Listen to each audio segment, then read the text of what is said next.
आपके अपने YouTube channel global science IQ में आप सभी लोगों का मैं हार्दिक स्वागत करती हूँ। इसी के साथ साथ आप सभी लोगों को गुड इवनिंग। जैसा कि आप सभी लोगों को पता है, हम इवनिंग में 8 बजे के समथिंग एक 500 क्वेश्चंस की सीरीज चला रहे हैं, जिसकी ये क्लास नंबर 32 है, जिसमें आज हम आपके लिए NCERT केमिस्ट्री में दिए हुए मोस्ट इम्पोर्टेंट MCQ लेकर के आए हैं, जो कि आपके एग्जाम के लिए बहुत ही इम्पोर्टेंट क्वेश्चन है। और हमने जो दोपहर में टॉपिक कराया संकरण, उससे भी आज आपको इसमें क्वेश्चंस देखने को मिलेंगे।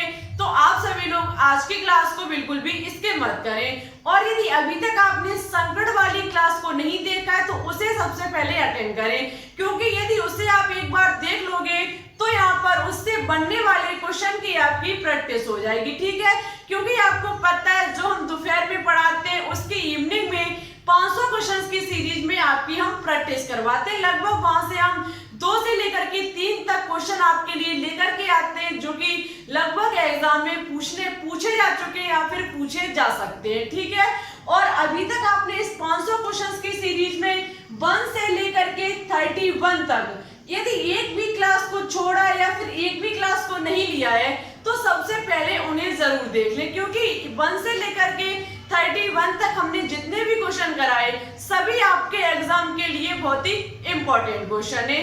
तो आज की क्लास को बिल्कुल भी स्किप मत करना, अंत तक देखना, और हो सके तो आज की वीडियो को अपने दोस्तों के साथ भी शेयर करना। ठीक है, वीडियो अच्छी लगे तो लाइक भी करें। तो फिर टाइम ना वेस्ट करते हुए बात करते हैं आज के फर्स्ट क्वेश्चन पर, नजर डालते हैं बोर्ड की तरफ। आज का फर्स्ट क्वेश्चन है कि रक्तस्राव को रोकने के लिए आमतौर पर इस्तेमाल किया जाने वाला एल्यूमीनियम लवण है। रक्तस्राव को रोकने के लिए आमतौर पर इस्तेमाल किया जाने वाला एल्यूमीनियम लवण है aluminium nitrate, aluminium sulphate, aluminium chloride या फिर पोटास एलम। देखो, यदि हम बाई चांस कट जाते हैं और हमारा रक्तस्राव, यदि खून का लगातार बहाव चल रहा है, खून लगातार बह रहा है, तो उसे रोकने के लिए निम्न में से किसका इस्तेमाल किया जाएगा? तो याद रखना, यदि रक्तस्राव को हमें रोकना है तो पोटास एलम का प्रयोग करना पड़ेगा, पोटास एलम का इस्तेमाल करना पड़ेगा। तो इस क्वेश्चन का ऑप्शन नंबर डी जो होगा वो राइट होगा। अब बात की जाए कि पोटास एलम का फॉर्मूला क्या होता है, तो याद रखना पोटास एलम का फॉर्मूला KClSO4 का होल ट्वाइस इनटू 12H2O होता है। ठीक है, ये पोटास एलम का फॉर्मूला होता है KClSO4 का होल ट्वाइस इनटू 12H2O। ठीक है, ये पोटास एलम का फॉर्मूला है। एक एल्यूमीनियम लवण भी है जिसका इस्तेमाल रक्तस्राव को रोकने के लिए किया जाता है। ठीक है, नेक्स्ट क्वेश्चन को देखते हैं। नेक्स्ट क्वेश्चन है कि आमतौर पर सीमेंट किसका मिश्रण है? बहुत ही इंपॉर्टेंट क्वेश्चन है कि आमतौर पर सीमेंट किसका मिश्रण होता है? कैल्शियम सिलिकेट तथा कैल्शियम एल्यूमिनियम, कैल्शियम सिलिकेट तथा फेरेट, कैल्शियम एल्यूमिनेट तथा कैल्शियम फेरेट, या फिर चूना पत्थर तथा सिलिकॉन डाइऑक्साइड। तो याद रखना, जो आमतौर पर सीमेंट का एक मिश्रण है वो कैल्शियम सिलिकेट तथा कैल्शियम एल्यूमिनियम होता है। जो आपका सीमेंट होता है वो कैल्शियम सिलिकेट तथा कैल्शियम एल्यूमिनियम का एक मिश्रण होता है। ठीक है, यदि बात की जाए किसकी, कैल्शियम सिलिकेट के फॉर्मूले की, तो याद रखना इसका फॉर्मूला CA2SO4Si होता है। ठीक है, CA2O4Si कैल्शियम सिलिकेट का फॉर्मूला होता है। Calcium aluminium Ca, aluminium Al होता है। ठीक है, तो ये सीमेंट का एक मिश्रण होता है। ऑप्शन नंबर ए जो होगा वो इस क्वेश्चन का राइट होगा। नेक्स्ट क्वेश्चन है, निम्न में से किसका उपयोग कपड़े पर स्याही तथा जंग के धब्बे हटाने में किया जाता है? निम्न में से किसका उपयोग कपड़े पर स्याही तथा जंग के धब्बे हटाने में किया जाता है? अल्कोहल का, ऑक्सैलिक अम्ल का, ईथर का या फिर मिट्टी के तेल का? तो याद रखना, जो कपड़े पर स्याही तथा जंग के धब्बे हटाने में प्रयोग किया जाता है वो ऑक्सैलिक अम्ल का किया जाता है। किसका किया जाता है? ऑक्सैलिक अम्ल का। ऑक्सैलिक अम्ल के फॉर्मूले की बात की जाए तो इसका फॉर्मूला C2H2O4 होता है। C2H2O4 ऑक्सैलिक अम्ल का फॉर्मूला होता है जिसका प्रयोग कपड़े पर स्याही तथा जंग के धब्बे हटाने में किया जाता है। आई होप आपको ये सभी क्वेश्चन समझ में आ चुके होंगे। अब बात करते हैं नेक्स्ट क्वेश्चन पर। आगे क्वेश्चन पर बात करेंगे। नेक्स्ट क्वेश्चन है कि sp3d संकरण में बनने वाला संकृत कक्षकों की संख्या कितनी होगी? आपको संकरण दिया गया है sp3d संकरण, उसमें संकृत कक्षकों की संख्या कितनी होगी? बनने वाले संकृत कक्षकों की संख्या कितनी होगी? 2, 4, 1, 5।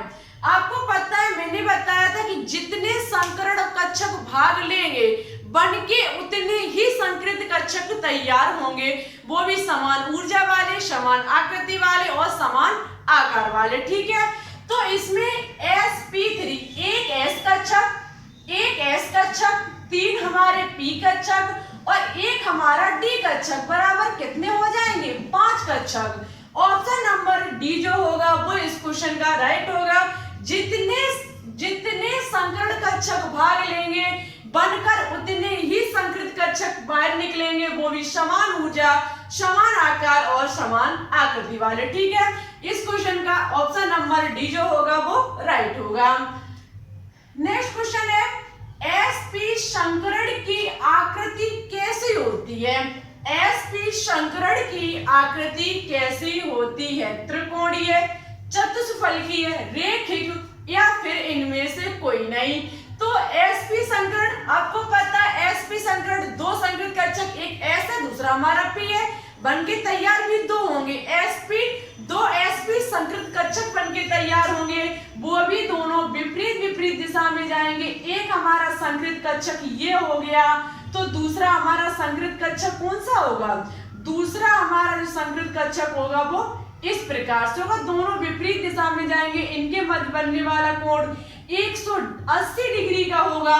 ठीक है, इसकी जो आकृति होगी वो कैसी होगी? रेखिक होगी। ऑप्शन नंबर सी जो होगा वो इस क्वेश्चन का राइट ऑप्शन होगा। त्रिकोणीय की बात की जाए तो sp2 संकरण में त्रिकोणीय, चतुष्फलकीय हमारी sp3 संकरण की आकृति होती है। ठीक है, रेखिक sp संकरण की, sp2 की त्रिकोणीय और sp3 संकरण की आकृति चतुष्फलकीय होती है। नेक्स्ट क्वेश्चन है, द्रव से ठोस अवस्था में परिवर्तित होने की क्रिया कहलाती है?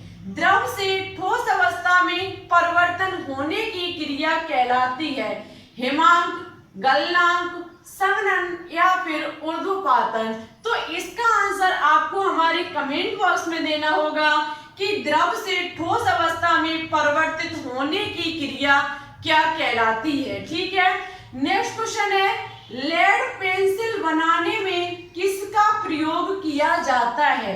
लेड पेंसिल बनाने में किसका प्रयोग किया जाता है? ग्रेफाइट का, फास्फोरस का, हीरा का या फिर आयरन का? तो याद रखना, लेड पेंसिल बनाने में ग्रेफाइट का प्रयोग किया जाता है। जो आपकी पेंसिल होती है उनकी जो नोक होती है, जो आप नोक जिससे आप लिखते हो, वो हमारी ग्रेफाइट की बनी होती है। ठीक है, ग्रेफाइट कार्बन का एक अपर रूप है, आपको पता है ग्रेफाइट एक कार्बन का अपर रूप भी है। ठीक है, मोस्ट इंपॉर्टेंट क्वेश्चन है, ऐसे क्वेश्चन जल्दी आपके एग्जाम में पूछे जाते हैं। नेक्स्ट क्वेश्चन है, C7 के लिए किस शब्द मूल का प्रयोग किया जाता है? C7 के लिए किस शब्द मूल का प्रयोग किया जाता है? पेंट, नॉन, हेक्स या फिर हेप्ट? तो याद रखना, C7 के लिए हेप्ट का प्रयोग किया जाता है। C7 कार्बन के, यदि कार्बन परमाणुओं की संख्या 7 है किया जाएगा। यदि कार्बन परमाणुओं की संख्या 6 है तो हेक्स शब्द मूल का प्रयोग किया जाएगा। यदि 9 है तो नॉन का और 5 है तो पेंट का प्रयोग किया जाएगा। ठीक है, इंपॉर्टेंट क्वेश्चन है ये भी। C7 के लिए किस शब्द मूल का प्रयोग किया जाएगा?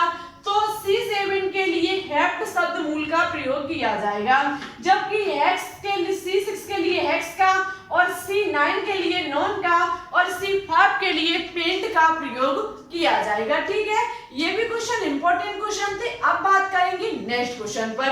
इसके लिए आप स्क्रीनशॉट लेना चाहते हैं तो बिल्कुल ले सकते हैं।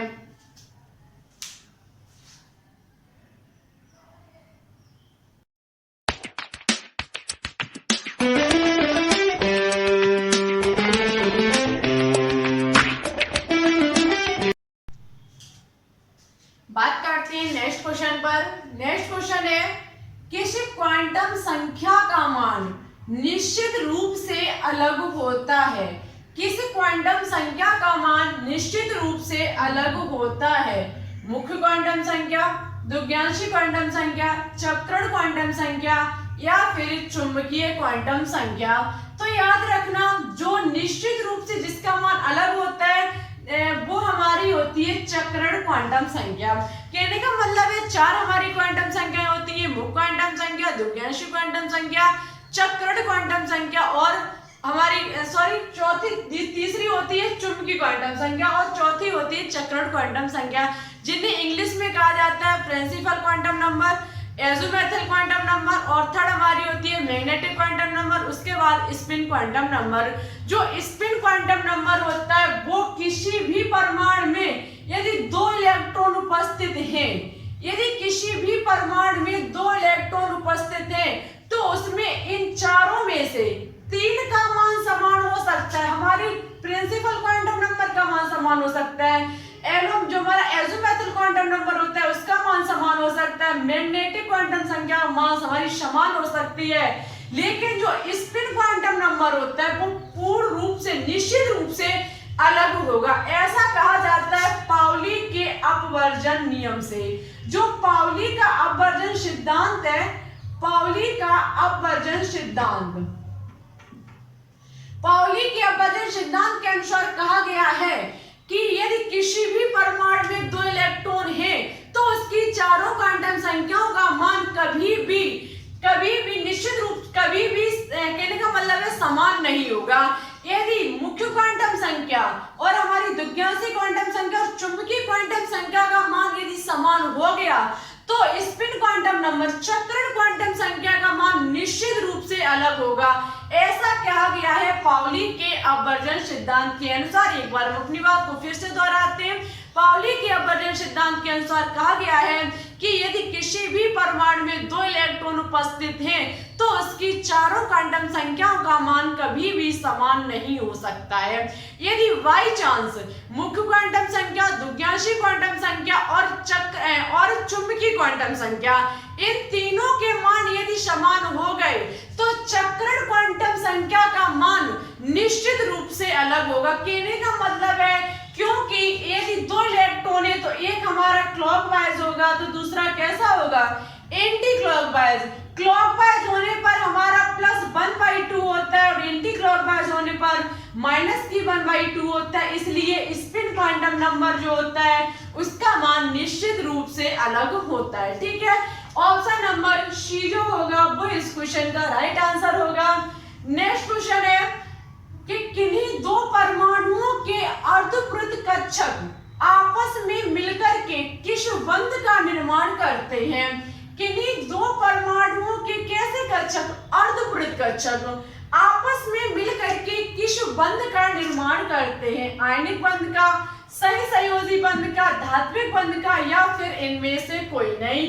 तो याद रखना 2 परमाणुओं के अर्धवृत्त कक्षक आपस में मिलकर के सही संयोजी बंध का निर्माण करते हैं और इसे कहा जाता है अतिव्यापन। क्या कहा जाता है, अतिव्यापन।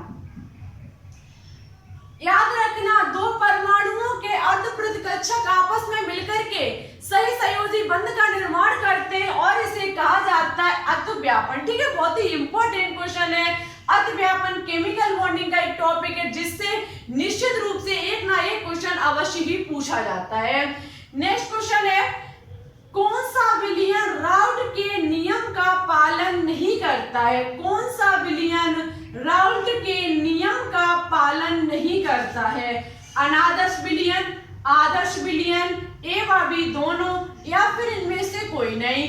तो याद रखना, जो राउल्ट के नियम का पालन नहीं करता है वो हमारा अनादर्श विलियन होता है। अनादर्श विलियन जो होता है वो राउल्ट के नियम का पालन नहीं करता है, जबकि आदर्श विलियन जो होता है वो राउल्ट के नियम का पालन करता है। ठीक है, तो आज के लिए आज का नेक्स्ट और लास्ट क्वेश्चन है, N+L नियम किसने दिया? इंपॉर्टेंट क्वेश्चन, N+L रूल किसने दिया? सीलिया ने, बोर ने, सोमरफेल्ड ने, या फिर क्लेट्ज़्कोवस्की ने?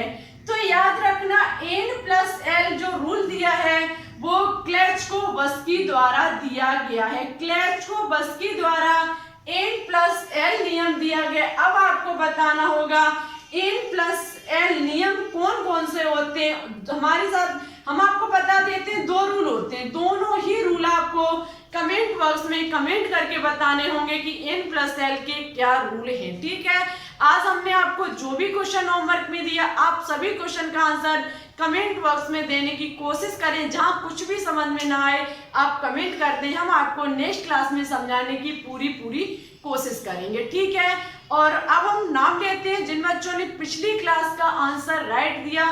नाम है अनुराधा मौर्य, हर्षित मिश्रा, अर्जुन वर्मा और निशांत यादव। इन बच्चों ने बिल्कुल सही और अच्छे से दिया। थैंक यू, आप ऐसे ही कोशिश करते रहिए, आपका 2021 में सिलेक्शन होकर के रहेगा यदि आप लगातार इसी प्रकार से कोशिश करते रहे। ठीक है, आज जो होमवर्क दिया उसका भी आंसर दें, हम आपका यदि जो भी जितने क्वेश्चन होमवर्क में दिए उन सभी के यदि आप लोग आंसर दोगे तो ही आपका नेक्स्ट क्लास में नाम लिया जाएगा। ठीक है, तो आज के लिए बस इतना ही, फिर चलते।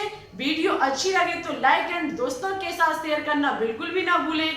हमारे चैनल पर न्यू हो तो प्लीज इसे सब्सक्राइब करके ऑल पर क्लिक कर लें। इससे होगा क्या, हम जब भी कोई वीडियो अपलोड करेंगे तुरंत आपके पास हमारी वीडियो का नोटिफिकेशन पहुंच जाएगा और आपको वीडियो का इंतजार नहीं करना पड़ेगा। तो फिर ठीक है, चलते। Thanks for watching this video. जय हिंद, जय भारत।